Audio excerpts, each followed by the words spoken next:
देखिए बच्चों, आज हम जो शुरू कर रहे हैं ये है बिल्कुल नया सब्जेक्ट आपके लिए, शायद आपने कभी पढ़ा नहीं होगा। और यहाँ लिखा है असेसमेंट ईयर 24-25। ये क्या है अभी थोड़ी देर में आपको पता चल जाएगा। ये फर्स्ट चैप्टर हम पढ़ रहे हैं और ये फर्स्ट चैप्टर है इंट्रोडक्शन टू इनकम टैक्स। वैसे तो बहुत सारी चीजें ऐसी होंगी जो अभी आपको बहुत अच्छे से समझ में नहीं आएंगी, ग्रेजुअली धीरे धीरे समझ में आएंगे। फिर भी हम बेसिक चीजें पढ़ने की कोशिश करेंगे। थोड़ा सा ध्यान देते हैं हिस्ट्री पर कि इनकम टैक्स कहां से आया, क्यों आया, कब आया। अगर हम इसकी थोड़ी सी हिस्टोरिकल बैकग्राउंड के बारे में बात करें तो 1860 में जब अंग्रेज लोग आए थे पहली बार उन्होंने लगाया था, और सर जेम्स विल्सन थे, उन्होंने इनकम टैक्स लगाया था। क्योंकि 1857 में आप सबको पता है फर्स्ट फ्रीडम फाइट हुई थी, और उस समय फर्स्ट फ्रीडम फाइट होने की वजह से इंडिया में बहुत ज्यादा खर्चा हो गया था गवर्नमेंट का। ब्रिटिश इनकम टैक्स एक्ट था, उसको बेस लेकर इंडिया में भी अप्लाई किया गया। फिर इस पर बार बार अमेंडमेंट होती गई, और अमेंडमेंट होते होते 1916 में एक ग्रेड सिस्टम इंट्रोड्यूस किया गया। ग्रेड सिस्टम का मतलब होता है इतनी इनकम पर इतना टैक्स, उससे ज्यादा बढ़ेगा तो ज्यादा टैक्स, ज्यादा बढ़ेगा तो ज्यादा टैक्स। जिसकी इनकम ज्यादा है उसे ज्यादा टैक्स देना पड़े, और जिसकी इनकम कम है उसे कम टैक्स देना पड़े, तो उसको हम ग्रेड सिस्टम भी बोल देते हैं। तो 1917 में एक सुपर टैक्स इंपोज हुआ कि मतलब जिसकी इनकम ज्यादा है उस पर और टैक्स के ऊपर टैक्स लगेगा। On the basis of report given by Law Commission and Direct Tax Administration Inquiry Committee, income tax India में आफ्टर इंडिपेंडेंस 1961 में पास हुआ, और वो पूरे इंडिया पर एप्लीकेबल था। इनकम टैक्स रूल बनाए गए 1962 में, और ये 1 अप्रैल 1962 से एप्लीकेबल हो गए। तो वही अभी भी एप्लीकेबल है, इवन दो हर साल उसमें कुछ ना कुछ अमेंडमेंट होती रहती है, चेंजेस होते रहते हैं, लेकिन बेस वही है 1961 वाला इनकम टैक्स एक्ट। तो हम शुरुआत करते हैं कि टैक्स क्या होता है। यहां से हम शुरुआत करते हैं कि टैक्स क्या होता है। आर्टिकल 366 और उसका पार्ट 28 है कॉन्स्टिट्यूशन में। जैसे हमारा एक्ट होता है ना, वहां पर सेक्शन होते हैं, ऐसे ही हमारे कॉन्स्टिट्यूशन में आर्टिकल होते हैं। तो 366 और उसके अंदर सब आर्टिकल 28 में टैक्स को डिफाइन किया गया है, टैक्सेशन को। ये लिखा, taxation includes the imposition of any tax और imposed whether जनरल और लोकल और special, and tax shall be constitute accordingly. मतलब आपके ऊपर जबरदस्ती कोई चीज टैक्स लगाया जाता है। Taxes are considered to be the cost of living in a society. Taxes are levied by the government to meet the common welfare expenditure of the society. Government के पास पैसा कहां से आएगा? तो गवर्नमेंट के पास टैक्सेस से ही तो पैसा आएगा, और गवर्नमेंट क्या करती है, उस पैसे को पब्लिक के लिए अप्लाई करती है। देखो एक सच्चाई है, आप देखें रोड हम खुद अपने लिए नहीं बना सकते, है ना। हम सोचे हम अपने घर के बाहर की रोड बना लेंगे, हर कोई इंसान सोचे तो पॉसिबल नहीं है। पुलिस गवर्नमेंट के थ्रू ही मैनेज होगा, इलेक्ट्रिसिटी है, रोड है, लॉ है, कोर्ट है, बहुत सारी चीजें हैं जो गवर्नमेंट आपके पब्लिक वेलफेयर के लिए यूज करती है, खर्चा करती है, हॉस्पिटल से, एजुकेशन से। तो गवर्नमेंट को बहुत पैसे की जरूरत है, और गवर्नमेंट के पास पैसा टैक्सेस से ही आएगा, है ना। मेन पैसा तो टैक्सेस से ही आएगा ना। तो टैक्सेस हमारे दो टाइप के हैं, एक है डायरेक्ट टैक्सेस और एक है इनडायरेक्ट टैक्सेस। डायरेक्ट टैक्सेस और इनडायरेक्ट टैक्सेस मेनली दो टाइप के ही हमारे टैक्सेस होते हैं। तो हम पहले बात करते हैं डायरेक्ट टैक्सेस की। डायरेक्ट टैक्सेस का मतलब होता है कि जिस इंसान के ऊपर टैक्स लग रहा है वो खुद ही टैक्स गवर्नमेंट के पास जमा कराएगा। तो direct taxes levied on the income और wealth of a person, then it is a direct tax. आपकी डायरेक्टली आपकी इनकम पर लग रहा है, आपकी वेल्थ पर लग रहा है। The person who pays the tax to the government can not recover it from somebody else. मतलब आपकी जेब से टैक्स जा रहा है तो आप किसी और से वसूल नहीं कर सकते, आपने टैक्स दे दिया तो दे दिया। That is the burden of direct tax can not be shifted. आपकी जेब से टैक्स जा रहा है तो आपकी जेब से ही जा रहा है, आप और किसी को से वो पैसा रिकवर नहीं कर सकते। That is income tax. तो ये डायरेक्ट टैक्सेस होता है। और ये भी कि आपका डायरेक्ट टैक्सेस है, आप किसी और से रिकवर नहीं कर सकते, आपकी इनकम पर सीधा लग रहा है, वेल्थ पर लग रहा है, और आपके ऊपर टैक्स लग रहा है, आप खुद ही जमा कराएंगे। इनडायरेक्ट टैक्सेस ये क्या होता है, गुड्स और सर्विसेज पर होता है। और ये जैसे जीएसटी हो गया, कस्टम ड्यूटी हो गया। और जनरली क्या होता है कि आप की जेब से टैक्स जा रहा है लेकिन डिपॉजिट गवर्नमेंट के पास कोई और कराता है। जैसे आपने गुड्स परचेज किया और गुड्स परचेज करते हुए आपने जीएसटी दे दिया, तो जेब से तो आपकी गया लेकिन गवर्नमेंट के पास आप डिपॉजिट नहीं करा रहे हो, गवर्नमेंट के पास जिससे आपने परचेज किया वो डिपॉजिट करा रहा है। तो इनडायरेक्टली आपकी जेब से जा रहा है। आपने पेट्रोल डीजल डलवाया, उस पर वैट लगता है, तो पेट्रोल डीजल पर जब टैक्स है वो आपकी जेब से जा रहा है लेकिन आप गवर्नमेंट को डिपॉजिट नहीं करा रहे, कोई और डिपॉजिट करा रहा है।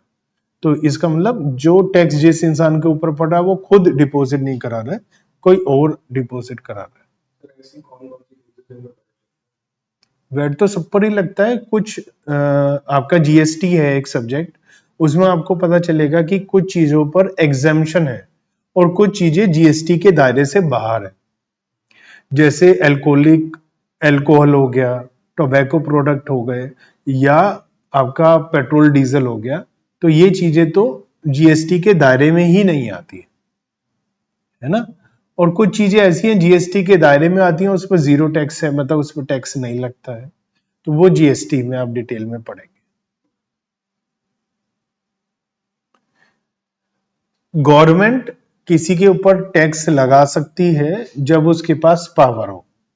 तो पावर गवर्नमेंट को कौन देता है टैक्स लगाने के लिए? कॉन्स्टिट्यूशन ऑफ इंडिया आर्टिकल 265 है, जो कहता है कि कोई भी टैक्स नहीं लगाया जा सकता जब तक कि आपके पास कानून से ऑथराइजेशन ना हो, अथॉरिटी ऑफ लॉ ना हो। Accordingly for levy of taxes a law needs to be framed by the government.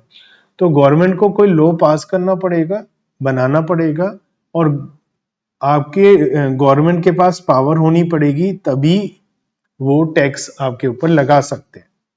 Constitution of India gives the power to levy and collect taxes, whether direct or indirect, to the central and the state government. आपको पता है कि government दो type की होती है, state government होती है और सेंट्रल गवर्नमेंट होती है। तो अलग अलग चीजों के ऊपर कॉन्स्टिट्यूशन के थ्रू उनको पावर दी गई है कि इन चीजों के ऊपर आप टैक्स लगाएंगे, इन चीजों के ऊपर आप लगाएंगे, या दोनों लगाएंगे। The Parliament and the state legislatures are empowered to make laws on the matters enumerated in the 7th schedule by virtue of Article 246 of the Constitution of India. तो कॉन्स्टिट्यूशन में 7th स्केड्यूल है, article 246 कहता है, 7th schedule में बता रखा है कि किन किन चीजों के बारे में कौन कौन टैक्स लगा सकता है। तो उसमें 3 लिस्ट है जिसमें बता रखा है कि कौन किस पर टैक्स लगाएगा। वो 3 लिस्ट, एक है union list. Parliament has the exclusive power to make laws on the matters contained in the union list. तो जिन चीजों को यूनियन लिस्ट में इंक्लूड किया गया है उन पर केवल और केवल सेंट्रल गवर्नमेंट ही टैक्स लगा सकती है। स्टेट लिस्ट, उन पर केवल स्टेट गवर्नमेंट के पास पावर है टैक्स लगाने के लिए। और एक है कॉन्करेंट लिस्ट, जहां पर दोनों पार्लियामेंट और स्टेट गवर्नमेंट दोनों के पास पावर है कि वो अपना अपना टैक्स अपने हिसाब से लगा सकते हैं। Income tax is the most significant direct tax. Entry number 82 of the Union List, that is List 1, in the 7th schedule to the Article 246 of the Constitution of India, has given the power to Parliament to make law on the tax on income other than agriculture income. तो agriculture income पर tax लगाने की power नहीं है और बाकी चीजों पर है, तो इनकम टैक्स आया एंट्री नंबर 82 और उसमें ये बोला गया कि सेंट्रल गवर्नमेंट इस पर टैक्स लगाने के लिए इनकम टैक्स एक्ट लाएगी और उस पर टैक्स लगाएगी। अब सवाल ये उठता है कि इनकम टैक्स कैसे लगाया जाता है। इनकम टैक्स लगाने के लिए इनकम को 5 पार्ट्स में डिवाइड किया गया है। 5 parts. So income will be divided into 5 parts as per the income tax act. Computation of income में हम थोड़ा सा ओवरव्यू लेंगे क्या क्या है, आता है। So first part is income from salary. जैसे अगर हम कहीं जॉब करते हैं तो हमें सैलरी मिलती है, वो सैलरी टैक्सेबल हो जाती है इनकम टैक्स एक्ट में, तो वो फर्स्ट हेड है इनकम, इसे हेड ऑफ इनकम बोलते हैं। 5 heads of income. So first head is salary. तो income from salary will be taxable under the head salary. Income from salary first head of income tax act. तो income from salary taxable होगी। हमारा ही पूरा अलग से chapter है income from salary का और काफी बड़ा चैप्टर है। हम उसमें पूरे चैप्टर में सीखेंगे एक्चुअल में इनकम फ्रॉम सैलरी कैसे कंप्यूट किया जाता है। उसमें हम टैक्सेबल जो करेंगे बेसिक सैलरी जो मिलती है, बोनस, कमीशन, अलाउंसेस मिलता है एम्प्लॉय को कैश में अलग अलग पर्पस के लिए। किसी भी पर्पस के लिए अलाउंस दिया जा सकता है। जैसे एम्प्लॉय ने आपको घर, आप किराए के मकान में रहते हैं तो एम्प्लॉय ने आपको दे दिया हाउस रेंट अलाउंस। क्यों दिया जाता है अलाउंस? ताकि एम्प्लॉय को एक्स्ट्रा सैलरी मिले, एक्स्ट्रा बेनिफिट मिले और वो इस जॉब को कंटिन्यू करे। सपोज किसी एम्प्लॉय की मैरिज हो गई, खर्चे बढ़े तो एम्प्लॉय ने उसे मैरिज अलाउंस दे दिया। बच्चा हुआ, चिल्ड्रन अलाउंस दे दिया, बच्चों की पढ़ाई के लिए चिल्ड्रन एजुकेशन अलाउंस दे दिया। कुत्ता पाला, डॉग अलाउंस दे दिया। कुछ भी हो सकता है। तो वो टैक्सेबल होगा नहीं होगा ये तो हम उस चैप्टर में सीखेंगे, बट जो भी टैक्सेबल होता है वो आ जाएगा। परक्यूजिट्स होता है। परक्यूजिट्स का मतलब होता है बेनिफिट्स, कैश और नॉन कैश। जनरली लोग ये कहते हैं perquisite means non cash benefits, but ये कैश बेनिफिट भी हो सकता है। नॉन कैश बेनिफिट ही होता है जनरली, बट कैश बेनिफिट भी हो सकता है, बट अमाउंट फिक्स नहीं होता है। जैसे अलाउंसेस का अमाउंट फिक्स होता है, हम आपको 5000 पर मंथ देंगे। यहां पर क्या होता है, ये बोल दिया हम आपके घर का इलेक्ट्रिसिटी बिल देंगे। अब ये परक्यूजिट है। अब इलेक्ट्रिसिटी बिल दिया तो कैश में जाएगा, तो आप ये नहीं कह सकते कि परक्यूजिट नॉन कैश बेनिफिट होता है। It may be cash benefit but not fixed in terms of money. आपसे कहा गया, एम्प्लॉय से कहा गया कि आपके स्कूल, बच्चे के स्कूल की फीस हम दे देंगे। कितनी फीस है जो होगी, अब फिक्स नहीं है ना, तो ये क्या है, परक्यूजिट है। लेकिन दिया तो कैश में जा रहा है। लेकिन अगर रहने के लिए घर दे दिया तो ये तो कैश में दिया ही नहीं ना, कार दे दी। तो ये नॉन कैश बेनिफिट्स हो सकते हैं, कैश बेनिफिट्स हो सकते हैं, काइंड में हो सकता है, बट मॉनेटरी टर्म्स में फिक्स अमाउंट नहीं दी जाएगी। अगर फिक्स अमाउंट दी जाएगी तो वो अलाउंसेस में आ जाएगा। तो काइंड में होता है जनरली, घर दे दिया, एम्प्लॉय को मोटर कार दे दिया, है ना। तो ये सारा क्या रहता है, परक्यूजिट। कुछ टैक्सेबल होता है, कुछ नहीं होता, वो सब हम चैप्टर में सीखेंगे। रिटायरमेंट बेनिफिट्स मिलता है, आपने सुना हो कभी, ग्रेच्युटी, पेंशन, प्रोविडेंट फंड। तो ये सारी चीजें जो मिलती हैं ये सब भी हम टैक्सेबल करते हैं। प्रॉफिट इन लिeu सैलरी, सैलरी के बदले में कुछ और मिल रहा है तो वो भी टैक्सेबल हो जाता है। और इन सबको ऐड करके जो आता है उसे हम बोलते हैं ग्रॉस सैलरी। इन सबको ऐड करके जो आता है उसे बोलते हैं ग्रॉस सैलरी। अब डिडक्शंस मतलब छूट मिलती है कुछ। तो दो टाइप की डिडक्शंस है। एक तो हर हेड में, जैसे हम सैलरी के बारे में बात कर रहे हैं तो सैलरी की इनकम में कुछ डिडक्शन मिलेगी, और एक पांचों हेड, 5 हेड बोले मैंने, 5 हेड को मिलाकर ऐड करके जो इनकम आएगी उसमें से भी डिडक्शन मिलेगी। कभी आपने सुना हो 80C की डिडक्शन मिलती है हम लोगों को जब हम लाइफ इंश्योरेंस पॉलिसी की पेमेंट करते हैं, प्रीमियम की पेमेंट करते हैं। तो वो पांचों हेड की इनकम को ऐड करने के बाद में डिडक्शन मिलती है वो अलग है, हर हेड के अंदर डिडक्शन मिलती है वो अलग है। तो सैलरी के चैप्टर में 3 डिडक्शन मिलती है सेक्शन 16 में, एक स्टैंडर्ड डिडक्शन, एक एंटरटेनमेंट अलाउंस की और एक प्रोफेशनल या एम्प्लॉयमेंट टैक्स की। जब हम इन तीनों डिडक्शन को लेस कर देते हैं तो हमारी इनकम फ्रॉम सैलरी आ जाती है और वो टैक्सेबल हो जाती है, टैक्सेबल इनकम फ्रॉम सैलरी। तो ये फर्स्ट हेड है हमारा, इनकम फ्रॉम सैलरी। अगर आप कहीं जॉब करते हैं तो आपको जब सैलरी मिलती है तो वो यहां पर टैक्सेबल होती है। नंबर 2 हेड आता है हमारा इनकम फ्रॉम हाउस प्रॉपर्टी। आपने अपना मकान किराए पर दे रखा है, तो जब आपने अपना मकान लेट आउट कर रखा है और वहां से आपको क्या मिलेगा, रेंट मिलेगा, तो वो जो रेंट आपको मिलता है वो कहां पर टैक्सेबल होता है, इनकम फ्रॉम हाउस प्रॉपर्टी में। तो इनकम फ्रॉम हाउस प्रॉपर्टी में हम टैक्सेबल करते हैं क्या, घर के किराए की इनकम। लेकिन ऐसा नहीं है कि घर से किराया मिलेगा और जो मिलेगा वही टैक्सेबल होगा। जब हम ये चैप्टर सीखेंगे, पढ़ेंगे, पूरा एक चैप्टर है इसका भी अलग, तो हमें ये पता चलेगा कि कई बार रेंट नहीं मिलता तो भी टैक्सेबल हो जाता है, डीम्ड रेंट भी टैक्सेबल हो जाता है। आपके पास 5 घर है तो ये चैप्टर कहता है 2 घर हम फ्री कर देंगे बस। 2 घर से ज्यादा घर है और आपने उसे किराए पे नहीं दिया तो भी हम मान लेंगे कि आपने किराए पे दिया है और हम उसकी deem to be let out बोलते हैं उसे, और उसकी इनकम टैक्सेबल कर देंगे।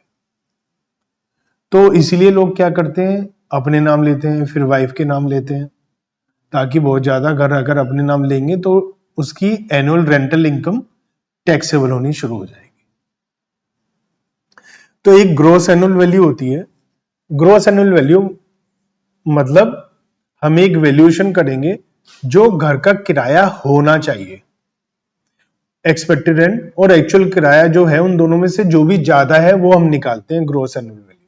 क्योंकि लोग झूठ बोल सकते हैं कि हमने किराया बहुत कम लिया है, तो कहते हैं हम एक जगह का कुछ कैलकुलेशन होता है कि इस घर का किराया इतना होना चाहिए, मान लिया 50,000, आपने कहा जी हमने तो 30,000 ही लिया है तो हम 50,000 टैक्सेबल करेंगे, और अगर होना चाहिए 50, आपने कहा 60,000 लिया तो हम 60,000 टैक्सेबल करेंगे। तो उसे बोलते हैं हम ग्रॉस एनुअल वैल्यू। उसमें से आपने जो गवर्नमेंट को म्युनिसिपल टैक्सेस दिए, नगर निगम को जो हाउस टैक्स दिया है वो माइनस हो जाता है, तो हम इसमें से माइनस कर देते हैं लोकल या म्युनिसिपल टैक्सेस जो भी हम देते हैं, एक्चुअल पेमेंट बेसिस पर ही लेस होते हैं, ड्यू बेसिस पर नहीं होते, और वो भी लेस तभी होते हैं जब ओनर ने दिया है। क्योंकि आप कौन है, ओनर, ओनर ही ये कंप्यूटेशन कर रहा है। मान लिया आपने किराएदार से कहा भैया टैक्स दे दे, तो आपकी जेब से तो गया नहीं ना, तो आपकी इनकम कम क्यों करेंगे हम, जब ओनर अपनी जेब से टैक्स देगा तभी तो माइनस करेंगे। तो ओनर जब देगा और एक्चुअल देगा, ड्यू बेसिस पे नहीं पेमेंट बेसिस पर, तभी हम इसको माइनस करेंगे। तो हमारा क्या आ जाएगा, नेट एनुअल वैल्यू।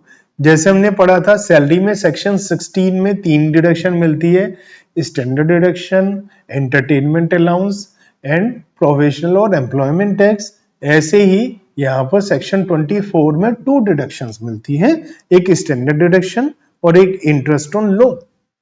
इसका एक लॉजिक है क्यों मिलती हैं। देखिए बहुत सारे खर्चे होते हैं हमारे किराए के, मकान पर जो किराए पे दिया है, क्योंकि कई बार क्या होता है हमने मकान तो किराए पर दिया है लेकिन उसका रिपेयर मेंटेनेंस ओनर ही करता है, तो उसका खर्चा है। हम बार बार कलेक्शन चार्ज एक्सपेंसेस होते हैं, किराए का किराया लेने जाने के लिए हमें हो सकता है उसके पास बार बार जाना पड़ता है, और बहुत छोटे बड़े खर्चे होते हैं, तो उसके लिए तो एक स्टैंडर्ड डिडक्शन मिल जाती है। और अगर मान लिया हमने मकान खरीदा है लोन लेकर, तो लोन पर हमें इंटरेस्ट देना पड़ता है, तो हम रेंट जो मिला वो तो हम टैक्सेबल कर रहे हैं, लेकिन उस रेंट ले ही नहीं पाते, हम मकान खरीद ही नहीं पाते। अगर हमने लोन नहीं लिया होता ना, तो हमने लोन लिया और उस लोन पर इंटरेस्ट दिया, तभी तो हमने मकान खरीदा, किराया मिला। तो जो लोन पर इंटरेस्ट दे रहे हैं वो हमारी इनकम को कम कर रहा है, तो लेस होना चाहिए, इसलिए वो लेस हो जाता है। और फिर फाइनल हमारी इनकम फ्रॉम हाउस प्रॉपर्टी आ जाती है। इनकम टैक्स में आपको एक बात ध्यान रखनी है कि एक है ना छोटा रजिस्टर बना लेना, कॉपी टाइप।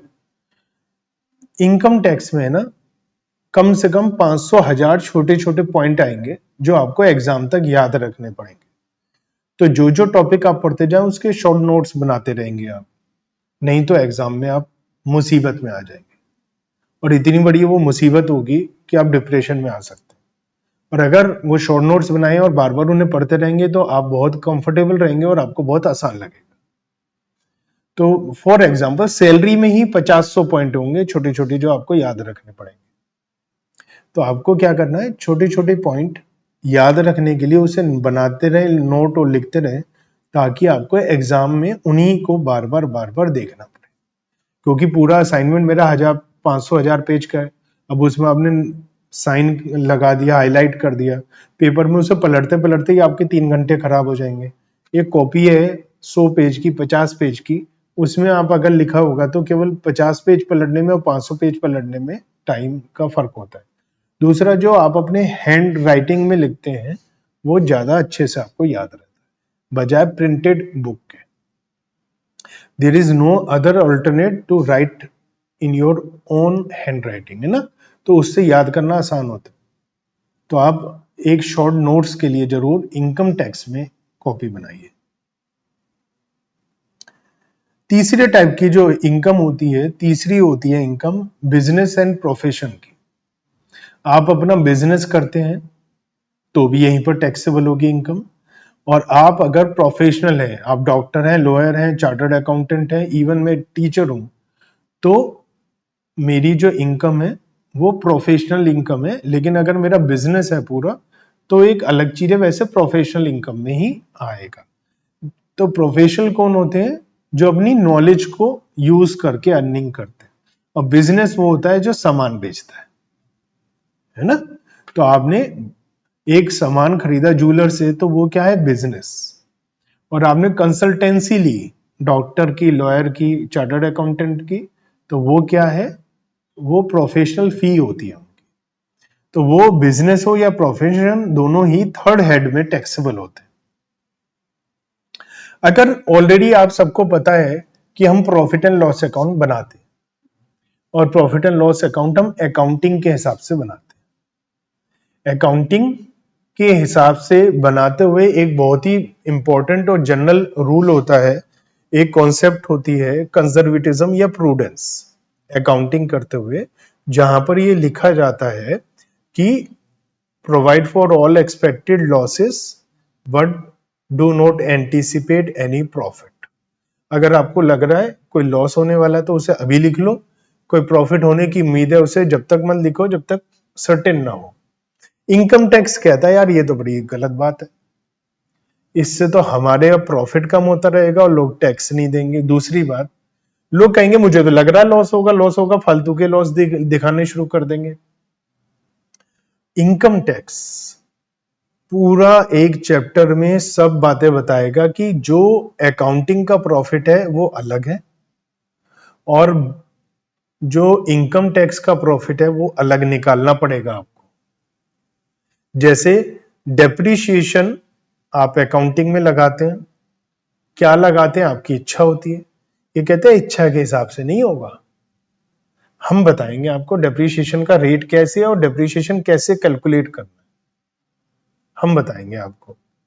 अकाउंटिंग में हम प्रोविजन फॉर बैड डेट्स लिखते हैं, हमें लग रहा है लॉस होगा, हमने आज ही लिख लिया, ये कहेगा लगने से कुछ नहीं होगा, हम नहीं लिखने देंगे उसको। तो इसमें बहुत सारे एक्सपेंसेस जो हमने अकाउंटिंग में लिखे हैं वो ये डिसअलाउ कर देंगे, और डिसअलाउ करने से हमारा प्रॉफिट बढ़ जाएगा, तो ऐड कर देंगे डिसअलाउड एक्सपेंसेस। और कुछ एक्सपेंसेस ऐसे हो सकते हैं जो अलाउ अकाउंटिंग में नहीं है, यहां है, उन्हें माइनस कर देंगे। एक और बात, जब हम प्रॉफिट एंड लॉस अकाउंट बनाते हैं तो वहां पर ये 5 हेड का कोई कॉन्सेप्ट नहीं है। रेंट मिला तो भी हम P&L के क्रेडिट में डालते हैं। इनकम टैक्स कहता है कि अगर आपको रेंट मिलेगा तो आप वो यहां नहीं, इनकम फ्रॉम हाउस प्रॉपर्टी में डालेंगे, तो इसका मतलब यहां से हटाकर वहां डालना पड़ेगा, हटाने का मतलब डिसअलाउड, तो इनकम भी डिसअलाउड हो जाएगी, तो माइनस करना पड़ेगा। जो इनकम इस हेड में टैक्सेबल नहीं है, और कोई इनकम जो टैक्सेबल है और आपने पीएनएल में नहीं लिखी उसे ऐड करना पड़ेगा, तो हमें कुछ प्लस माइनस करना पड़ेगा। ये सब प्लस माइनस करके हम profit and gain from business और प्रोफेशन निकालेंगे, जिसे हम शॉर्ट में बोल देते हैं पीजीबीपी। तो हम 3 हेड पढ़ चुके हैं, मतलब क्या क्या होता है ये हम बात कर चुके हैं। सैलरी की इनकम, हाउस प्रॉपर्टी की इनकम एंड बिजनेस प्रोफेशन की इनकम, जिसे हम पीजीबीपी बोल देंगे शॉर्टकट में, क्योंकि इतना लंबा नाम बोलने में दिक्कत आएगी। देखिए, हम कोई असेट को सेल कर सकते हैं। हमने कोई एसेट बेची, और जब हमने कोई एसेट बेची और उस पर हमें प्रॉफिट हो गया, तो वो भी तो टैक्सेबल होगा, वो भी तो इनकम है। वो टैक्सेबल होगा इनकम फ्रॉम कैपिटल गेन्स में। तो कैपिटल गेन का चैप्टर हमें बताएगा कि आपको कोई प्रॉपर्टी बेचने पे जो प्रॉफिट हुआ है वो इनकम फ्रॉम कैपिटल गेन में टैक्सेबल होने वाला है। इसमें भी आपको डिडक्शंस मिलेंगी, एग्जम्पशन बोलते हैं वैसे उसको, इसमें भी मिलेंगी, पीजीपीपी में भी मिलेंगी। सेक्शन 30 टू 37 वो हम उस चैप्टर में पढ़ने वाले हैं, और यहाँ पर भी मिलेंगी। यहाँ section 54, 54B, 54D, 54EC, 54F, G, GA and GA मिलेगी। तो ये सारी डिडक्शंस आपको मिलेंगी। इसके बाद हमारा पांचवा और आखिरी हेड आता है इनकम फ्रॉम अदर सोर्सेस। ये वो इनकम है जो 4 हेड में टैक्सेबल नहीं हुई और यहां टैक्सेबल हो गई, और कुछ स्पेसिफिकली इनकम भी हैं जो इनकम फ्रॉम अदर सोर्सेज में ही टैक्सेबल होती है, जैसे dividend, interest, casual income, gifts. ये कुछ इनकम है जो यहीं टैक्सेबल होती है। इसके अलावा कोई और इनकम जो कहीं टैक्सेबल नहीं हुई लेकिन इनकम है, वो यहां टैक्सेबल हो जाएगी। यहां पर भी कुछ डिडक्शन एग्जम्पशन मिलती है, वो है सेक्शन 57। इन पांचों हेड को ऐड करेंगे तो इसका नाम रखा गया है ग्रॉस टोटल इनकम। 5 हेड की इनकम को ऐड कर देंगे तो इसको हम क्या बोलते हैं, जीटीआई, ग्रॉस टोटल इनकम। इस ग्रॉस टोटल इनकम में से भी हम डिडक्शन लेस करेंगे सेक्शन 80C टू 80U, और जो आएगा उसे बोलेंगे टैक्सेबल टोटल इनकम। और इसके ऊपर टैक्स लगाएंगे, सरचार्ज लगाएंगे, कोई एडवांस टैक्स या टीडीएस कटा तो वो लेस हो जाएगा और इनकम टैक्स लायबिलिटी आ जाएगी। एडवांस टैक्स क्या होता है, टीडीएस क्या होता है, उसके बारे में भी हम बात कर लेते हैं। एडवांस टैक्स गवर्नमेंट कहती है कि एक लिमिट से ज्यादा आपको एक साल में टैक्स देना है, तो उससे मान लिया कि उन्होंने कहा कि एक साल में 10,000 से ज्यादा आपका इनकम टैक्स देना बनता है, तो आपको इंस्टॉलमेंट में 4 इंस्टॉलमेंट में उसी साल आपको टैक्स जमा कराना पड़ेगा। That is known as advance tax. और टीडीएस क्या होता है, very important, TDS tax deducted at source, ये होता क्या है? देखिए, प्रॉब्लम ये है कि आपको इनकम हो रही है लेकिन आप गवर्नमेंट के पास टैक्स देने जाते नहीं हो।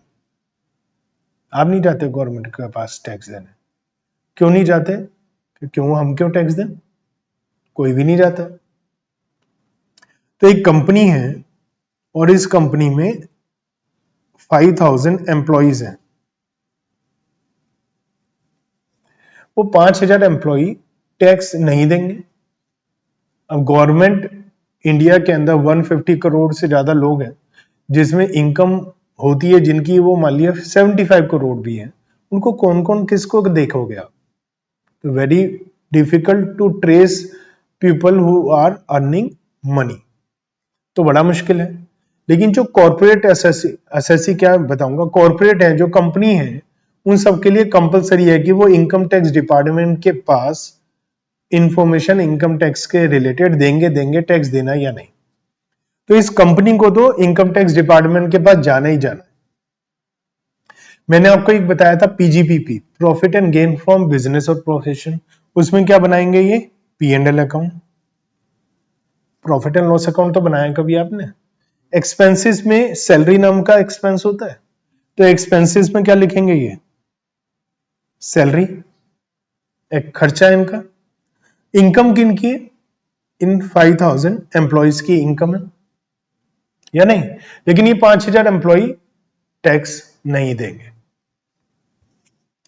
तो गवर्नमेंट ने सोचा ये कंपनी तो हमसे कह रही है कि ये खर्चा है हमारा सैलरी नाम का, तो इनकम टैक्स डिपार्टमेंट ने कहा कंपनी से ये सैलरी हम आपको प्रॉफिट एंड लॉस में तभी लिखने देंगे जब आप इन सब एम्प्लॉय 5,000 एम्प्लॉय को सैलरी दोगे ना, इनका टैक्स काट दो पहले ही, एक तरीके से एडवांस टैक्स, सैलरी की पेमेंट करते हुए टैक्स काट के हमारे पास जमा करा दो।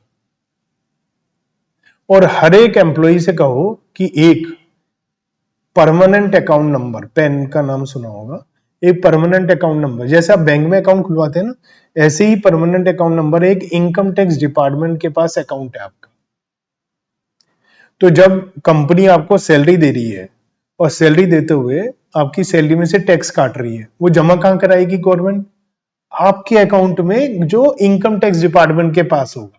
तो अगर आपका अकाउंट है ही नहीं तो कंपनी क्या कहेगी, भैया अपना परमानेंट अकाउंट नंबर खुलवा लो, पैन कार्ड बनवा लो, और वो पैन कार्ड पे जो नंबर होता है ना, वो बेसिकली आपका इनकम टैक्स डिपार्टमेंट के पास आपका अकाउंट नंबर है। तो जब गवर्नमेंट ये कंपनी बैंक में जाएगी, किसी भी बैंक में, वहां पर कहेगी कि हमें टीडीएस जमा कराना है, तो कहेंगे लाओ जी। तो टीडीएस में क्या होगा, आपके नाम का लिखा जाएगा कि आपके नाम पर इतना टैक्स जमा करा रहे हैं और आपका परमानेंट अकाउंट नंबर वहां कोट होगा। तो जब परमानेंट अकाउंट नंबर आपका लिखा होगा और पैसे जमा होंगे, तो वो आपके परमानेंट अकाउंट नंबर में इनकम टैक्स डिपार्टमेंट के पास आपका पैसा जमा हो गया। और मान लिया आपका टैक्स देना बनता नहीं है और आपका टैक्स हो गया जमा, तो आप क्या करोगे, आप कहोगे इनकम टैक्स डिपार्टमेंट से भैया मेरे पैसे आपके पास हैं, वापस दो। तो इनकम टैक्स डिपार्टमेंट आपको रिफंड दे देगा, लेकिन उसके लिए आपसे क्या कहेगा, आप आईटीआर मतलब इनकम टैक्स रिटर्न हमारे पास जमा कराओ, उसमें दिखाओ आपकी इतनी इनकम है, इतना टैक्स कट गया, अगर नहीं है तो हम आपको वापस दे देंगे। तो उस वजह से आपको क्या करना पड़ेगा, इनकम टैक्स रिटर्न फाइल करनी पड़ेगी, परमानेंट अकाउंट नंबर बनाना पड़ेगा, और आपका टैक्स ऑलरेडी आ गया। अब ये सिचुएशन है कि आप बच नहीं सकते अब इनकम टैक्स से। इस वजह से सैलरीड एम्प्लॉय सबसे ज्यादा रोते हैं, कहते हैं कि यार और कोई बिजनेसमैन टैक्स देना दे, हमें टैक्स जरूर देना पड़ता है, क्योंकि वो यहीं फंस जाते हैं, उनका टैक्स कट के ही सैलरी मिलती है। तो टीडीएस अगर आपका ऑलरेडी जमा है, तो आप इनकम टैक्स लायबिलिटी निकालने के लिए टीडीएस माइनस करोगे ना, कि मेरा तो टीडीएस पहले से जमा हो गया। और बाकी अगर मान लिया आपका टैक्स बनता है 10,000, टीडीएस जमा हो गया 8,000, तो अब आपको 2,000 ही तो देना है। और अगर आपका टीडीएस जमा हो गया 18,000, तो आप कहोगे कि भैया मुझे तो रिफंड चाहिए, तो आपका 8,000 रुपए का रिफंड आ जाएगा। आप आईटीआर फाइल करोगे और आपका रिफंड आ जाएगा। अब एक सेक्शन 288A कहता है कि जो भी आपकी टोटल इनकम है उसे नियरेस्ट 10 रुपीज में राउंड ऑफ कर दीजिए। जैसे आपकी ये टोटल इनकम आई 4,80,908 रुपए, तो ये कहता है कि 908 मत करो, इसे 910 रुपए कर दो, और अगर ये 902 है तो इसे 900 कर दो। नियर है 5 रुपए या उससे ज्यादा तो बढ़ा दो, 5 से कम है तो घटा। ऐसे ही काम 288B में कहता है टैक्स के लिए भी यही काम करो। सपोज टैक्स आया 3142, तो ये कह रखा है 3140 कर दो, और 3148 है, 3147 है, तो 3150 कर दो। तो आप अपने टैक्स को भी नियरेस्ट 10 रुपीज में राउंड ऑफ कर दो। 288A 288B सेक्शन ये कहते हैं। ये बात समझ में आती है आपको? चलिए अब हम बात करते हैं कुछ डेफिनेशंस पर, जिसमें पहली डेफिनेशन आती है हमारी SSC section 2 subsection 7। Section 2 subsection 7 के हिसाब से एक है डेफिनेशन एसएससी। डेफिनेशन पे जाने से पहले मैं आपको एक आसान शब्दों में बता देता हूं कि एसएससी का मतलब क्या है। देखिए, इनकम टैक्स डिपार्टमेंट के पास आप लोग अगर जाते हैं, आईटीआर फाइल करते हैं या कुछ भी करते हैं, तो आप वो इंसान जो इनकम टैक्स डिपार्टमेंट से कम्युनिकेट कर रहा है, चाहे टैक्स देने के लिए, चाहे पेनल्टी देने के लिए, चाहे इंटरेस्ट देने के लिए, चाहे रिफंड लेने के लिए, कुछ भी करने के लिए, अलग अलग वो हर इंसान एसएससी। ठीक है, जैसे हॉस्पिटल में हर इंसान जो अलग अलग आता है उसे पेशेंट बोलते हैं या नहीं? ऐसे ही इनकम टैक्स डिपार्टमेंट के पास जो अलग अलग हर इंसान आ रहा है, जिससे कम्युनिकेशन हो रहा है, जिससे बातचीत हो रही है, वो हर इंसान असेसी कहलाता है। ये तो एक सिंपल शब्दों में इसका मतलब हो गया। डेफिनेशन क्या कहती है? Assessee means a person. Person की डेफिनेशन अभी हम पढ़ेंगे क्या होती है। असेसी का मतलब है person by whom any tax और any other sum of money is payable. मतलब अगर आपने कोई भी टैक्स देना है या कुछ और पैसा देना है तो आप असेसी है। कुछ और क्या हो सकता है? इंटरेस्ट, पेनल्टी, कुछ भी हो सकता है। इस एक्ट के अंदर, तो इनकम टैक्स एक्ट 1961 के अंदर आपने कुछ भी देना है गवर्नमेंट इनकम टैक्स डिपार्टमेंट को तो आप कौन है? Assessee. For the proceeding of his income और income of any other in respect of whom is assessable. मतलब आपके इनकम, सपोज आपने कोई टैक्स जमा नहीं करना, कुछ नहीं करना, इनकम टैक्स डिपार्टमेंट का आपके पास नोटिस आ गया कि भैया आप बताओ आपकी इनकम क्या है, तो आप कौन है? असेसी। तो आपसे कम्युनिकेशन हुआ, आपसे कहा गया आप इनकम निकालिए, तो भी आप असेसी। सपोज एक इंसान है, उसका एक माइनर चाइल्ड है, वो पिक्चर में काम करता है, उसकी इनकम कंप्यूट होनी है, उसके लिए उसके फादर लीगल गार्जियन जो है वो लाइबल है, क्योंकि माइनर तो खुद कुछ अपने आप करेगा नहीं। तो अगर उसके बच्चे के लिए पेरेंट के पास आया तो भी पेरेंट असेसी है। कई बार क्या होता है, कोई इंसान इंडिया के बाहर बैठा हुआ है, उसने इंडिया में अपना एक एजेंट अपॉइंट कर दिया है कि हमारा इनकम टैक्स का कोई भी कम्युनिकेशन है आप इससे करिए। इनकम टैक्स डिपार्टमेंट को बोल दिया मैं यूएसए में हूं, मेरे से आप कम्युनिकेट मत करिए, ये इंसान है इनसे बात करिए। इनकम टैक्स डिपार्टमेंट को बोल दिया, तो जो इंडिया में उसका एजेंट है वो भी असेसी कहलाएगा। यहां लिखा ना, और income of any other person in respect of हुम ही इज असेसेबल। तो मतलब आप जिस इंसान के बदले में आप कर रहे हो वो भी असेसी है। जैसे यूएसए में जो इंसान बैठा है उसके बिहार पर आप यहां बात कर रहे हैं, तो जो इनकम टैक्स जो यूएसए में बैठा है वो भी असेसी है, क्योंकि आप यूएसए वाले के लिए यहां पर बात कर रहे हैं। तो वो कौन है? यूएसए वाला भी असेसी है। क्यों? प्रोसीडिंग ऑफ, या तो आपकी अपनी इनकम है और income of any other person, किसी और इनकम पर्सन के लिए आप कर रहे हो, तो वो जैसे फादर कर रहा है बच्चे के लिए, तो बच्चा भी एसएससी। यूएसए में जो बंदा बैठा है उसके लिए यहां कोई होता है, वो बंदा भी यूएसए वाला भी एसएससी। इसके अलावा if proceeding has been taken for loss sustained by him, मान लिया आपको लॉस हो गया। अब पता है लॉस हो जाता है तो इनकम होती है तो टैक्स देना पड़ता है ना, लॉस होगा तो क्या करना पड़ेगा?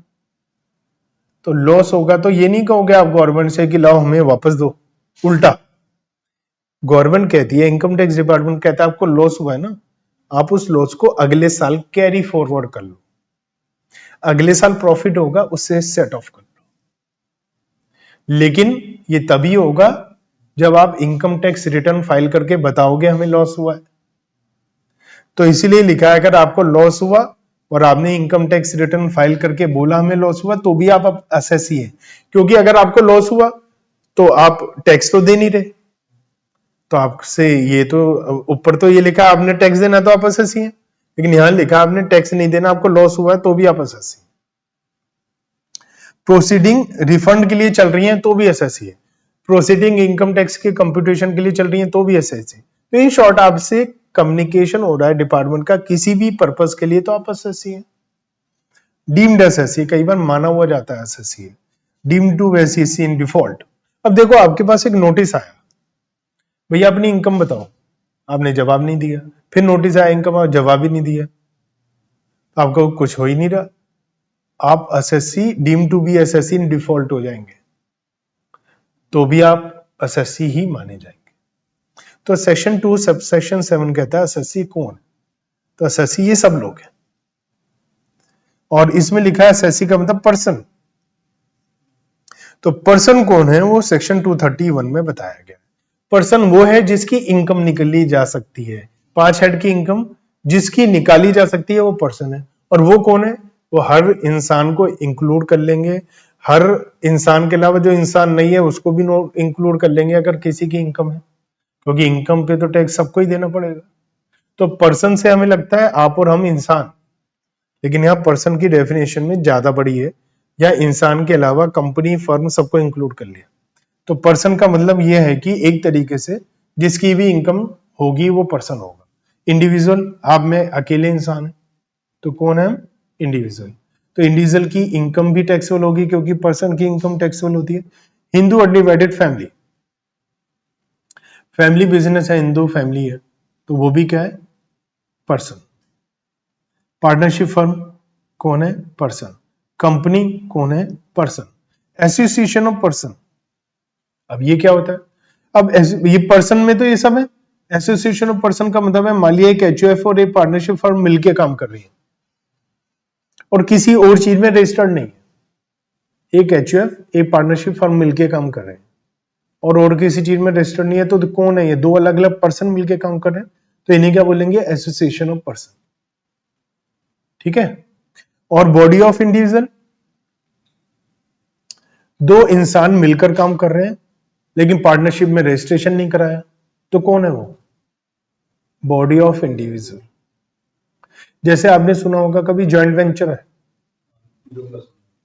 ना, लेकिन वो तो कंपनी अलग अलग मिल गई तो एसोसिएशन ऑफ पर्सन हो जाएंगे, वैसे अलग कंपनी नहीं है। तो जॉइंट वेंचर का मतलब होता है मान लिया आप दो दोस्त हैं, दोनों ने सोचा कि अभी रक्षाबंधन आ रहा है तो एक दुकान में राखी बेचेंगे रक्षाबंधन तक, और राखी मिलकर खरीदी और बेची और रक्षाबंधन के बाद बंद। तो ये जॉइंट वेंचर है छोटा सा। तो ये इन्होंने क्या है? बॉडी ऑफ इंडिविजुअल, तो उन्हें भी टैक्स देना पड़ेगा। एसोसिएशन ऑफ पर्सन में और भी मतलब कोई भी कॉम्बिनेशन हो जाएगा ना, कंपनी फर्म मिलकर काम कर ले, कंपनी इंडिविजुअल मिलकर काम कर ले, कोई भी पर्सन मिलकर काम कर ले, इवन कंपनी कंपनी मिलकर काम कर ले, कहीं रजिस्ट्रेशन कुछ नहीं कराया। लोकल अथॉरिटी, लोकल अथॉरिटी का क्या मतलब होता है? नगर निगम है, लोकल म्यूनिसिपैलिटी है, ये हमसे हाउस टैक्स लेती है, पैसा लेती है, इनकी भी तो इनकम है, तो इन्हें भी टैक्स देना पड़ेगा। और इसके अलावा कोई और है जो कहीं नहीं आए वो यहां पर आ जाएंगे। Every artificial judicial person, for example university है, कॉलेजेस हैं, अगर मंदिर मस्जिद है तो इनकी भी इनकम होगी, ट्रस्ट है, सब आ जाएंगे, तो कोई भी नहीं बचेगा। तो ये पर्सन है, पर्सन में 7 लोग होते हैं, आपको याद रखना। Very important, what is previous year and what is assessment year. देखिए प्रीवियस ईयर और असेसमेंट ईयर क्या होता है, इस बात को आपको ऐसा समझना है कि आप प्रीवियस ईयर का मतलब होता है पिछला साल, है ना। अब आप बताइए आपके एग्जाम होंगे कब? मई 24 में। उस समय आप बैठकर कौन से ईयर, अच्छा किसी भी, हमारा ईयर कौन सा होता है? अप्रैल टू, इनकम टैक्स भी यही कहता है अप्रैल टू मार्च, 1 अप्रैल टू 31 मार्च। ये तो बात तय है कि जब तक ईयर कंप्लीट नहीं हो जाता आप उसकी इनकम नहीं निकाल सकते। तो जब ये ईयर कंप्लीट हो जाएगा तभी आप इनकम निकाल पाओगे। तो मई 24 में आपका कौन सा ईयर कंप्लीट हो चुका होगा?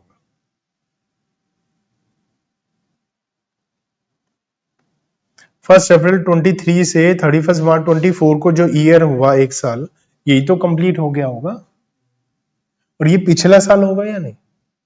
तो इसे बोलते हैं प्रीवियस ईयर 23-24। इसका मतलब जब आप जिस समय जिस ईयर की इनकम निकाल सकते हैं, जिस पिछले साल की, उसे हम प्रीवियस ईयर बोलते हैं। अब एक बार और पेपर होंगे नवंबर में, जब नवंबर में पेपर होंगे तो भी वो इसी ईयर की इनकम निकाल पाएगा। तो मई और नवंबर में जो पेपर होते हैं उनका कोर्स सेम होता है, सेम प्रीवियस ईयर 23-24। लेकिन जब मई 25 में आप आएंगे, कोई भी आएगा, तो उसके लिए प्रीवियस ईयर कौन सा कंप्लीट हो चुका है? 24 25। तो उसके लिए ये वाला इनकम निकाली जाएगी, ना कि ये वाली इनकम उसके लिए टैक्सेबल कंप्यूटेशन के लिए आएगी। तो मई, हर साल मई में जब पेपर होते हैं तो कोर्स चेंज हो जाता है उनके लिए, क्योंकि ईयर चेंज हो जाता है। तो प्रीवियस ईयर का मतलब है वो पिछला साल जिसकी इनकम आप निकाल सकते हैं। तो आपके कोर्स में क्या है? Previous year 23 24।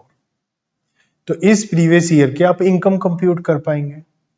कभी भी कोई साल जब तक कंप्लीट नहीं हो जाएगा उसकी आप इनकम नहीं निकाल पाएंगे। अगर मान लिया आपके पेपर होते फेब 24 में, तो 23 24 तो कंप्लीट ही नहीं हुआ होता, तो आपके एग्जाम में आता 22 23 प्रीवियस ईयर। 23 24 आ ही नहीं सकता था।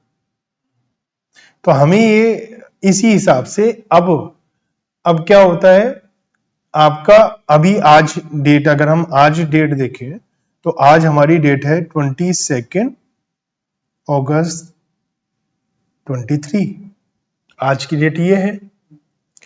तो आज की डेट में हम इस ईयर की तो इनकम नहीं निकाल सकते। तो हमारे लिए प्रीवियस ईयर क्या है? 22 23। पिछला साल हमारे लिए ये है। तो जो साल चल रहा है जब तक ये कंप्लीट नहीं हो जाएगा, जब तक पिछला साल ही प्रीवियस ईयर चलेगा, और हम प्रीवियस ईयर की ही इनकम निकालना सीखेंगे। ये बात समझ में आ गई? तो यहां लिखा हुआ है प्रीवियस ईयर का मतलब क्या है? The year in which income is earned is not as a previous year. Income cannot be computed unless year is fully completed.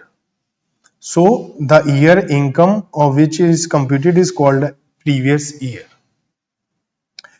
It starts from 1st April and ends on 31st March. However, in case of newly set up business or profession, or where assessees start earning for the first time, previous year start from the date when new source of income started. इसका मतलब क्या है? मान लिया आपने नया business शुरू किया, कब? 1 जुलाई 23।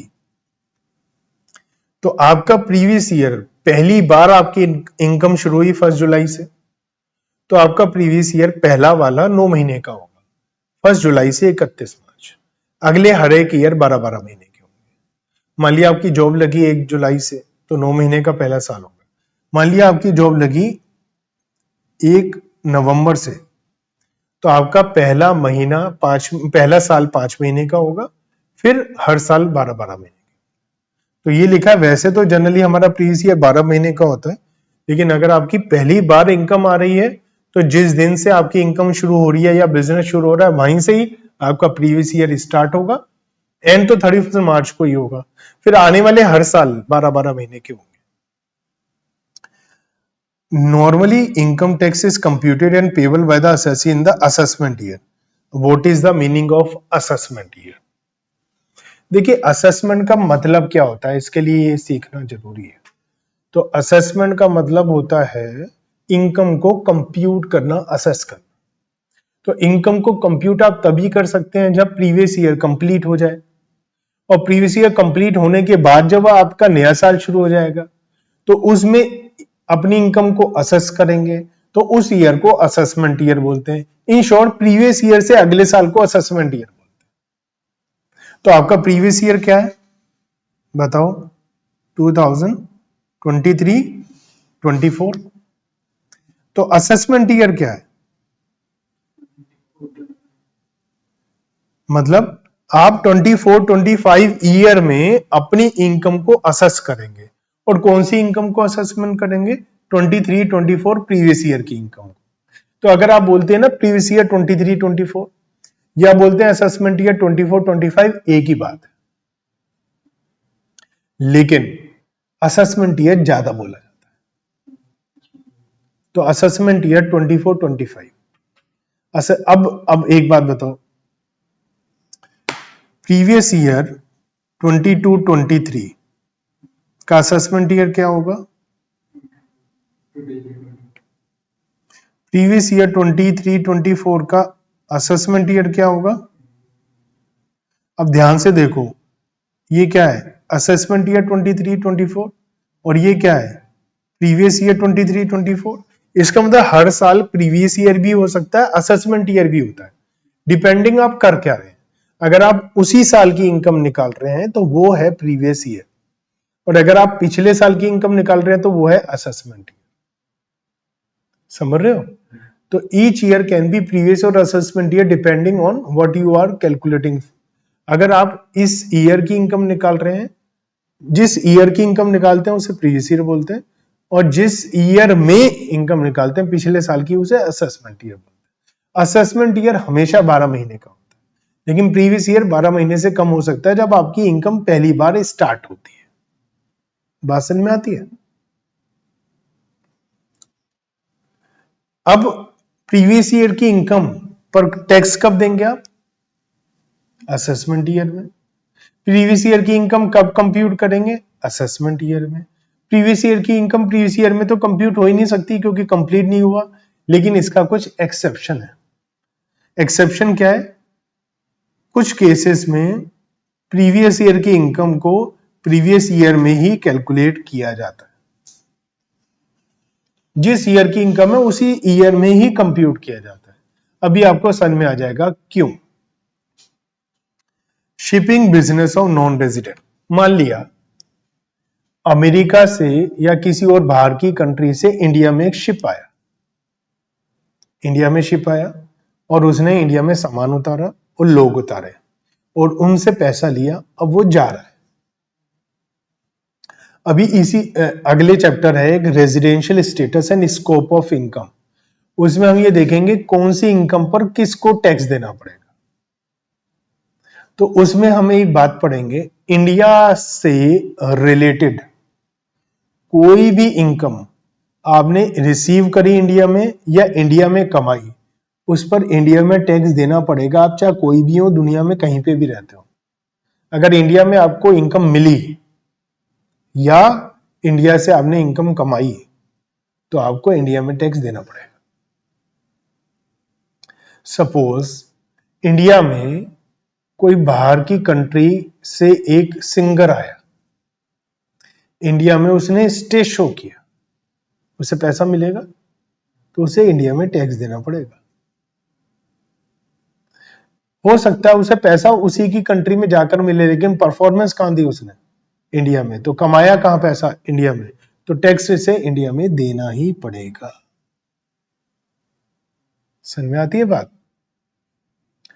तो इंडिया, अब मान लिया एक यूएसए में एक डॉक्टर है, वो आया इंडिया में, उसने ऑपरेशन किया और चला गया, पैसा उसे वहीं एडवांस मिला था, तो भी उसे इंडिया में टैक्स देना पड़ेगा क्योंकि उसने कमाया पैसा इंडिया में, क्योंकि ऑपरेशन इंडिया में करा।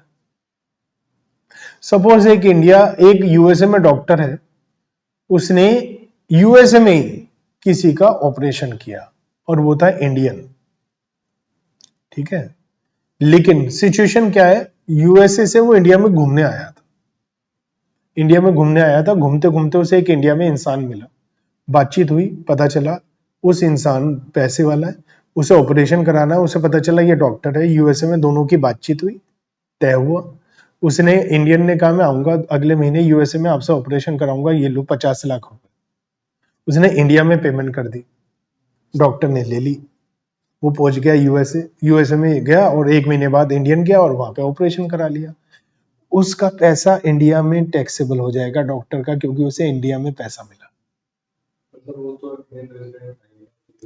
उससे कोई लेना देना नहीं। इंडिया में क्यों लिया पैसा? इंडिया में आप पैसा ले रहे हैं तो इंडिया से कनेक्शन है, तो इंडिया में टैक्स देना पड़ेगा, मत लो पैसा इंडिया में।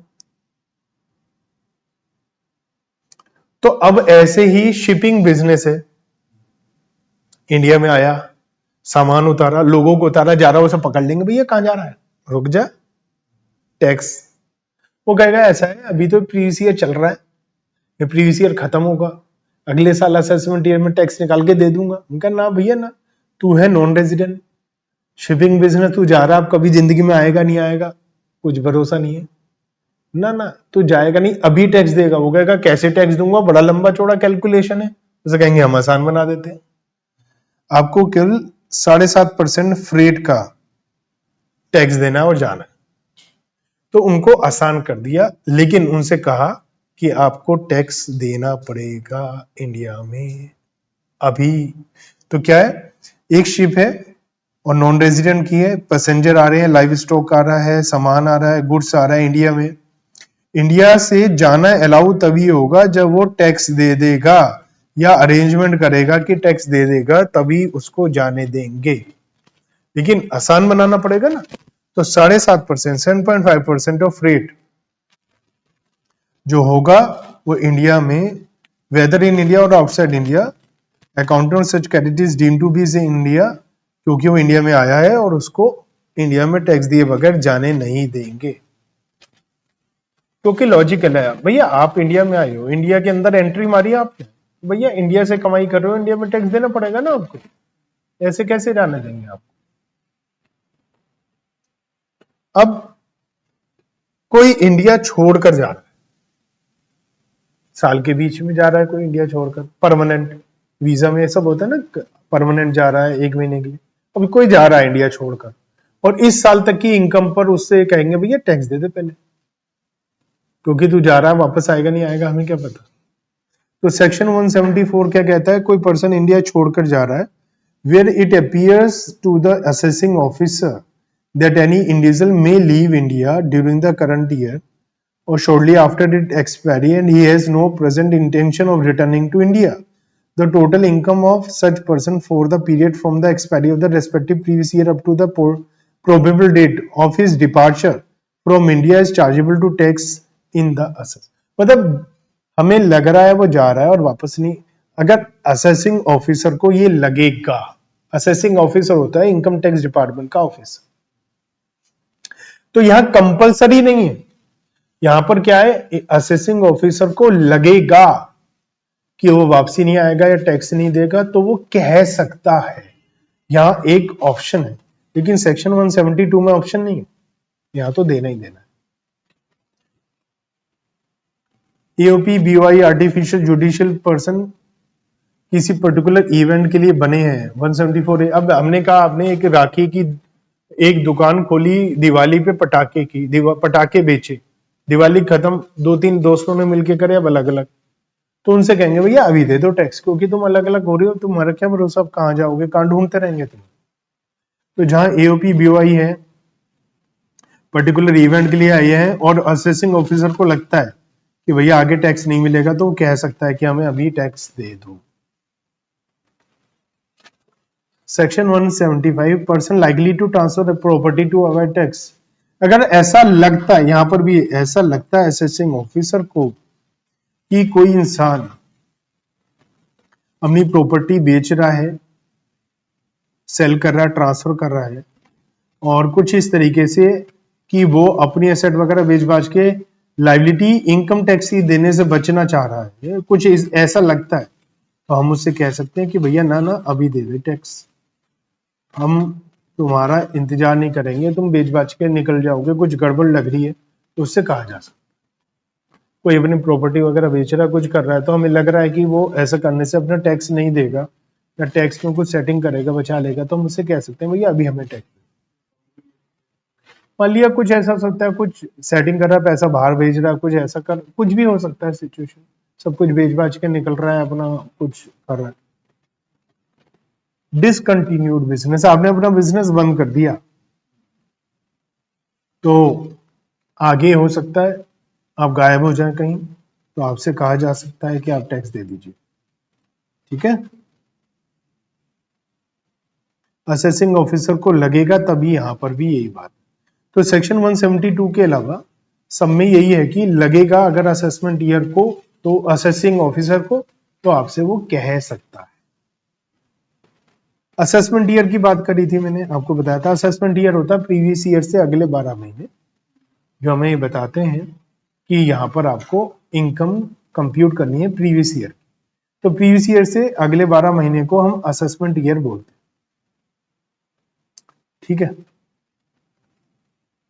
अब कुछ एक टॉपिक आता है अनडिस्क्लोज्ड इनकम के लिए। आपने एक पिक्चर देखी होगी रेड, अजय देवगन की, शायद देखी हो। क्या होता है उसमें, वो एक घर में जाता है, वहां पर देखता है एक बाहुबली नेता है, उसके घर में छानबीन छापा मारकर ढूंढता है और कुछ प्रॉपर्टी निकलती। अब उस प्रॉपर्टी का क्या होगा? इनकम टैक्स में टैक्सेबल होगी या नहीं होगी? होगी। तो वो है undisclosed source of income. Cash credit section 68। अगर आपकी बुक्स में कुछ पैसा मिला जिसका आप एक्सप्लेनेशन नहीं दे रहे कि पैसा कहां से आया, तो उसको हम इनकम मान लेंगे उस ईयर की जिस ईयर में वो आपके अकाउंट में पैसा आया। मान लिया आपके अकाउंट में 50 लाख आए, आपसे पूछा कहां से आया, आपको जी याद नहीं आ रहा कहां से आया। क्या ये इनकम? तो इनकम कब की मानी जाएगी? जिस दिन आपके अकाउंट में पैसा आया। Unexplained investment.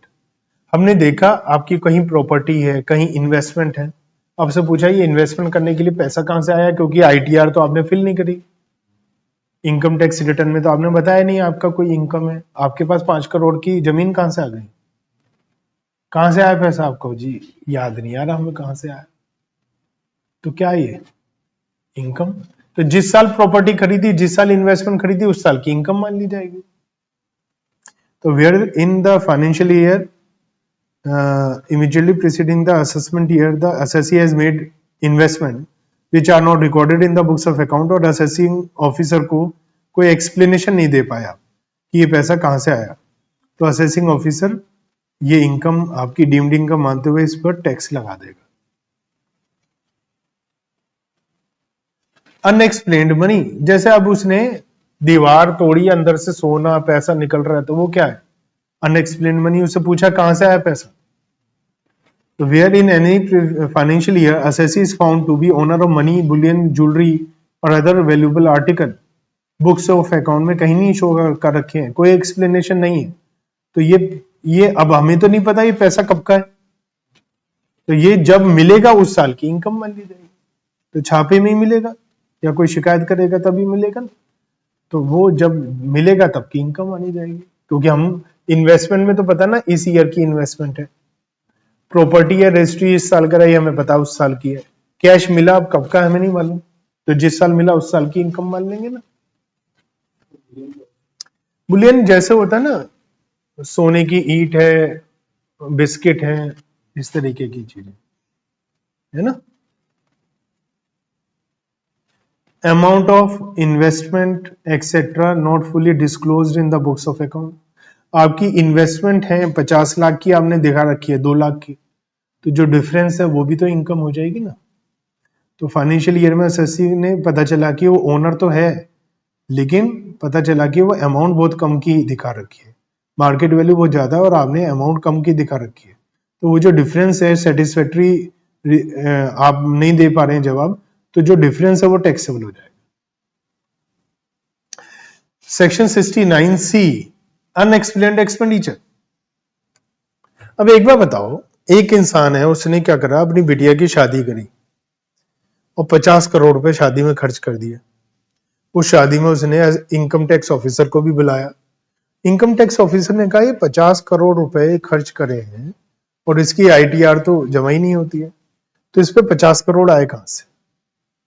उससे पूछा गया 50 करोड़ कहां से आए, अब वो बता नहीं पा रहा कहां से आए। तो जो आप खर्चा करते हैं उसके लिए भी तो पैसा कहीं से आता है, वो आप बता नहीं दे कहां से आया, तो जो खर्चा है वो भी आपकी इनकम मानी जाएगी। भाई खर्चा करने के लिए पैसा तो आएगा कहीं से, अगर आपने लोन लिया तो आप दिखाइए ना आपने लोन लिया, किससे लोन लिया। मान लिया आपने कह दिया जी मैंने तो लोन लिया 50 करोड़ का, बता किससे लिया भाई, जिससे लिया उसे पकड़ेंगे, तेरे पास 50 करोड़ कहां से आए। तो वो कह रहा मुझे मतलब जवाब नहीं दे पा रहा। तो जो खर्चा है वो भी इनकम काउंट हो सकता है, क्योंकि खर्चा करने के लिए भी तो पैसा आता है आपके पास। तो जहां किसी फाइनेंशियल ईयर में एसएससी ने कुछ खर्चा किया है और वो कोई एक्सप्लेनेशन नहीं दे पा रहा कि ये खर्चा कहां से आया, तो ये अनएक्सप्लेन्ड एक्सपेंडिचर को इनकम मान लिया जाएगा उस ईयर की जिस ईयर में एक्सपेंसेस हुआ है, और ये इनकम मान लिया जाएगा, ठीक है। And shall not be allowed as a deduction under any head of income, आपको कहीं पे इसकी छूट भी नहीं मिलेगी। अमाउंट बोरोड और रीपेड ऑन हुंडी, जो लोकल कच्ची पर्ची पर काम होता है, लिख कर दिया इतना पैसा लेना देना, वो भी एक तरीके से इनकम माना जाएगा। where any amount is borrowed on hundi or any amount due thereof is repaid on other than through account pay check drawn on bank, the amounts of borrowed or repaid shall be deemed to be the income borrowing or repaying the preset. जैसे कच्चा कागज होता है ना कि आपका properly check से through payment नहीं कर रहे, लिख कर दे रहे हैं हाँ भाई ये लेन देन हो रहा है, अलग तरीके से कच्चा मतलब एक तरीके से नंबर 2 का लेन देन हो रहा है, तो उसको हम क्या बोलेंगे, वो भी आपकी इनकम माना जाएगा। However, any amount borrowed on a hundi has been deemed to be the income of any person, he will not again liable to assessed in respect of such income on repayment of such amount। मान लिया आपने किसी से पैसा लिया, हुंडी एक local document है चेक और बीआर की जगह, जिसका कोई लीगल वजूद नहीं है, लीगल वेरिफिकेशन वो कुछ भी नहीं है। तो जैसे चेक होता है बैंक के थ्रू ट्रांजैक्शन होगी, इसका कच्चा पेपर है आपस में चल रहा है, तो वो गवर्नमेंट ने कह रखा है कि इसको यूज मत करिए आप लेन देन में, लेकिन आप कर रहे हैं तो उसको इनकम मान लिया जाएगा अगर हमें पता चला आप इससे लेन देन कर रहे हैं, लेकिन एक ही बार इनकम मानी जाएगी। जैसे हमने लोन लिया 1 लाख का तो इनकम मानी जाएगी, अब 1 लाख वापस करोगे तो दोबारा इनकम नहीं मानी जाएगी, ये लिखा है। वो लोकल है, वो जैसा होता है लोकल में डेट है होती है नहीं होती। हाँ अगर डेट वगैरह तो डेट के हिसाब से हो जाएगा, नहीं है तो जब पता है ना। The amount repaid shall include interest paid on the amount borrowed. तो इस तरीके से हमारा होता है ना। तो कैरेक्टरिस्टिक्स ऑफ इनकम टैक्स, तो इनकम टैक्स की क्या कैरेक्टरिस्टिक्स है, ये डायरेक्ट टैक्स होता है, ये हम पढ़ चुके हैं। ये इनकम पर्सन पर लगाया जाता है, पर्सन में हमने 7 लोग पढ़े थे। प्रीवियस ईयर की इनकम पे लिखा जाता है, प्रीवियस ईयर का मतलब हमने पढ़ा। इस पे एप्लीकेबल जो टैक्स रेट होते हैं उस पर हर ईयर का अलग टैक्स रेट होता है, हर साल का अलग टैक्स रेट होता है। तो उस असेसमेंट ईयर, हर असेसमेंट ईयर का अलग टैक्स रेट होता है, उसके हिसाब से निकाला जाता है। Income tax should be submitted on और before date of filing of return to avoid penalty and tax interest. तो जो इनकम टैक्स होता है वो आपको जमा कराने के लिए आईटीआर फाइल करनी पड़ती है, और अगर आप आईटीआर फाइल नहीं करेंगे, टैक्स जमा नहीं कराएंगे समय पर, तो आपको पेनल्टी इंटरेस्ट वगैरह देना पड़ेगा। ठीक है, वो सब भी हमने पढ़ना है। तो आज हमारा फर्स्ट लेक्चर था इसके ऊपर, तो इसके बाद में हमारा फाइनेंस एक्ट एक थोड़ा सा अलग टॉपिक है जिसमें टाइम ज्यादा लग जाएगा, तो हम इतना कंप्लीट करते हैं और उम्मीद है कि ये सारी बातचीत आपको अच्छे से समझ में आ गई होगी। तो नेक्स्ट क्लास में हम लेक्चर नंबर 2 पर इसी को कंटिन्यू करने वाले हैं। आप घर जाकर चाहें तो शो नोट्स बनाना अभी से शुरू करिए, अदरवाइज आप बाद में बड़ी प्रॉब्लम में आ जाएंगे, क्योंकि बाद में टाइम नहीं मिलेगा आपको इसका शॉर्ट असाइनमेंट बनाने के लिए। ठीक है।